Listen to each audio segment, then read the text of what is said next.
ஆண்டாள் திருவடிகளே சரணம் சரணம், அநேக கோடி சரணம் சரணம்.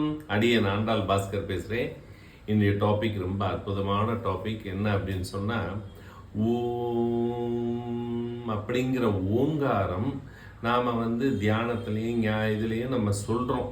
அப்படி சொன்னால் ரொம்ப உயர்ந்த ஒரு சொல். இந்த பிரபஞ்சத்தில் ஒரே சொல் உயர்ந்த சொல் அப்படின்னா அதுதான். அப்படிப்பட்ட சொல்லை நாம் எந்த சவுண்டில் சொல்லணும் அப்படின்னு சொன்னால், ஒரு குழந்தை பார்த்தீங்கன்னா அது ஒரு சவுண்டில் இருக்கும், வயதானவர்கள் வேறு சவுண்டாக இருக்கும், ஒரு வாலிபர்கள் வேறு மாதிரி ஒரு சவுண்டாக இருக்கும். சவுண்டினுடைய உண்மையான சவுண்டு எது அப்படின்னு சொன்னால், வாசியின் மூலியமாக நம்மளுடைய சிரசுக்குள்ளார காற்றை ஏற்றுறோம் இல்லையா, அந்த காற்று உள்ளே இருக்கக்கூடிய நாத விந்தத்தோட கலந்து அங்கே ஒரு சவுண்டு உருவாகும். இந்த ஓம்ன்ற சவுண்டு எப்படி ஒரு சங்குக்குள்ளார இயற்கையிலேயே சத்தம் இருக்கோ, அதே போல நம்மளுடைய சிரசுக்குள்ளார ஒரு சத்தம் இருக்கு, நாத சத்தம்.